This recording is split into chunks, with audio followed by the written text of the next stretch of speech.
എല്ലാവർക്കും മറ്റു വീടിലേക്ക് സ്വാഗതം. ഇന്ന് ഞാൻ വന്നേക്കുന്ന ഒരു അവിയലിൻ്റെ റെസിപ്പിയുമായിട്ടാണ്. അപ്പോൾ അതെങ്ങനെ ഉണ്ടാക്കുന്നതെന്ന് നോക്കാം. ഒരു പാത്രത്തിലേക്ക് നമുക്ക് പച്ചക്കറികളെല്ലാം നീളത്തിൽ അരിഞ്ഞൊന്ന് ചേർത്ത് കൊടുക്കാം. നമ്മൾ സാധാരണ ഉപയോഗിക്കുന്ന പച്ചക്കറികളിൽ പലതും എനിക്കിവിടെ കിട്ടത്തില്ല. അതുകൊണ്ട് ഞാൻ ഈ നാട്ടിൽ നിന്ന് വരുന്ന ഫ്രോസൺ ആയിട്ടുള്ള അവിയൽ മിക്സിൻ്റെ പാക്കറ്റിലുള്ള പച്ചക്കറികളാണ് ഇവിടെ ഉപയോഗിച്ചേക്കുന്നത്. ഇവിടെ ക്യാരറ്റ്, ബീൻസ് അങ്ങനെയുള്ള കാര്യങ്ങൾ മാത്രമേ കിട്ടുള്ളൂ. നമ്മുടെ നാട്ടിലെ കായ, ചേന അങ്ങനത്തെ ഉള്ളൊന്നും അതിവിടെ കിട്ടാറില്ല.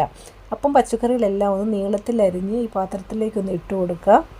ഇനി നമുക്ക് ഈ പച്ചക്കറികളെല്ലാം ഒന്ന് വേവിച്ചെടുക്കുക. അതിനായിട്ട് ഇതിലേക്ക് ആവശ്യത്തിനുള്ള ഉപ്പ്, 1/2 ടീസ്പൂൺ മുതൽ 3/4 ടീസ്പൂൺ വരെ മഞ്ഞൾപ്പൊടി, ചിലർ ഇതിനകത്ത് മുളക് പൊടി ചേർക്കാറുണ്ട്. ഞാൻ ചേർത്തിട്ടില്ല, അതിന് പകരം പച്ചമുളകാണ് ഇതിൽ ചേർത്തേക്കുന്നത്. പിന്നെ ഇതിലേക്ക് പച്ച വെളിച്ചെണ്ണ ഒരു ടേബിൾ സ്പൂണും കൂടി ഒന്ന് ചേർത്ത് കൊടുത്ത് നമുക്കിത് നന്നായിട്ടൊന്ന് ഇളക്കി യോജിപ്പിക്കാം. ഇത് നന്നായിട്ട് ഇളക്കി അതെല്ലാ ഭാഗത്തേക്കും ഒന്നാകുന്ന രീതിയിൽ നമുക്കിത് യോജിപ്പിച്ചെടുത്ത ശേഷം ഇതിലേക്ക് ആവശ്യത്തിന് വെള്ളവും ചേർത്ത് ഒന്ന് നന്നായി വീണ്ടും ഇളക്കിയിട്ട് നമുക്കിത് അടച്ച് വെച്ച് ചെറുതീയിൽ ഒന്ന് വേവിച്ചെടുക്കാം. അവിയലൊക്കെ വെക്കുമ്പോൾ എപ്പോഴും നല്ല മൺചട്ടിയിലൊക്കെ വെക്കുകയാണെങ്കിൽ നമ്മുടെ ഒരു നാടൻ രീതിയിലുള്ള ആ ഒരു അവിയലിൻ്റെ ടേസ്റ്റൊക്കെ വരും. പക്ഷേ ഇവിടെ എനിക്ക് മൺചട്ടി ഒന്നും എൻ്റെ ഈ ഗ്യാസ് സ്റ്റൗവിൽ പറ്റില്ലാത്തതുകൊണ്ടാണ് ഞാൻ ഈ ഒരു നോൺ സ്റ്റിക്ക് പാത്രത്തിലൊക്കെ വെച്ചത്. നമുക്കിനെ ഒന്ന് മൂടി വെച്ച് ഒന്ന് വേവിക്കാം. ഇത് വേവുന്ന നേരം കൂടെ നമുക്കിതിന് വേണ്ട അരപ്പൊന്ന് റെഡിയാക്കി എടുക്കാം. അതിനായിട്ട് ഒരമുറി തേങ്ങ, ഒരു 3 ചെറിയ ഉള്ളി, കുറച്ച് ജീരകം എന്നിവ ചേർത്ത് ഒന്ന് ചതച്ചെടുക്കുക. ഒത്തിരി അങ്ങനെ അരഞ്ഞു പോകേണ്ട കാര്യമില്ല. ഇപ്പോൾ ഇതെല്ലാം ഒന്ന് വെന്ത് വന്നിട്ടുണ്ട്.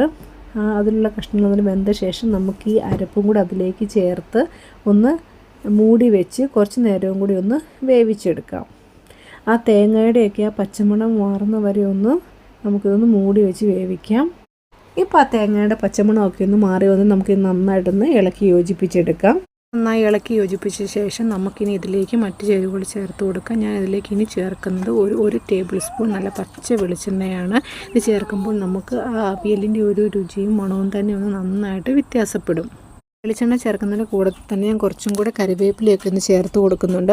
ഈ കറിവേപ്പ് എത്രയും കൂടുതൽ ചേർക്കുന്നോ നമ്മുടെ അവിയലിനപ്പോൾ അത്രയും ടേസ്റ്റ് കൂടുന്നതാണ്. ഇനി നമുക്കിത് കുറച്ച് ഇടുന്ന് മൂടി വയ്ക്കാം.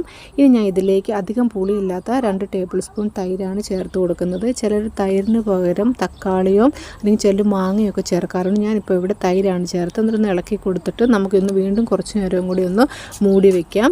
എന്നിട്ടിത് തുറന്ന് ഇളക്കിയെടുത്താൽ നമ്മുടെ നാടൻ അവിയൽ ഇവിടെ റെഡി ആയിട്ടുണ്ട്. വളരെ ടേസ്റ്റി ആയിട്ടുള്ള അവിയലാണ്. ഇതെല്ലാവരും ഒന്ന് ട്രൈ ചെയ്ത് നോക്കിയിട്ട് നിങ്ങളുടെ ഫീഡ്ബാക്ക് ഒന്ന് കമൻറ്റ് ചെയ്യണേ. അപ്പോൾ ഇത്രയേ ഉള്ളൂ ഇന്നത്തെ വീഡിയോ. നമുക്ക് വീണ്ടും മറ്റൊരു വീഡിയോയുമായി കണ്ടുമുട്ടാം. എല്ലാവർക്കും വീഡിയോ ഇഷ്ടമാകുകയാണെന്ന് ലൈക്ക് ചെയ്യുക, സബ്സ്ക്രൈബ് ചെയ്യുക. ടാറ്റ, ബൈ ബൈ, സീ യു.